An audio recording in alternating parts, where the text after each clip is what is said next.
ಮಾಡಬೇಕಾಗುತ್ತದೆ. ನಾನು ನಿಮ್ಮನ್ನು ಪ್ರೀತಿಸಿದ್ದಕ್ಕಾಗಿ ಪ್ರಾಣ ಬಿಡಬೇಕೆ? ನಿಮ್ಮ ತಲೆಯಲ್ಲಿ ತುಂಬಿರುವ ವಿಷದ ವಿಷಯಗಳಿಗೆ ನಾನೇಕೆ ಬಂದು ಒಂದು ಲೋಕವಾದವನ್ನು ಮಾಡುವುದು ವಿಷಯ ಏನು ಅಂತನಾದ್ರೂ ಹೇಳಿ.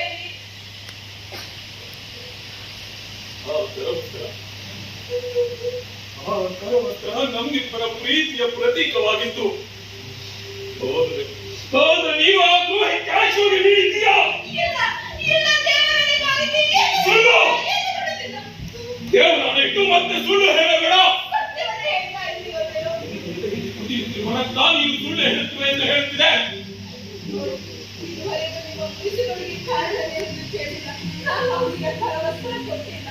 ಇದ್ದಾಗಿ ಅವನೇ ಬಂದು ನನ್ನ ಬಳಿ ಕೇಳಿಕೊಂಡಿದ್ದಾನೆ. ನಾನೇ ಹೇಳಿದ್ದೇನೆ. ಅವನನ್ನು ಮತ್ತೆ ಕರೆಸಿ ಅವನೇ ಸತ್ಯ ಇದೆ ಹೇಳ್ತಾನೆ.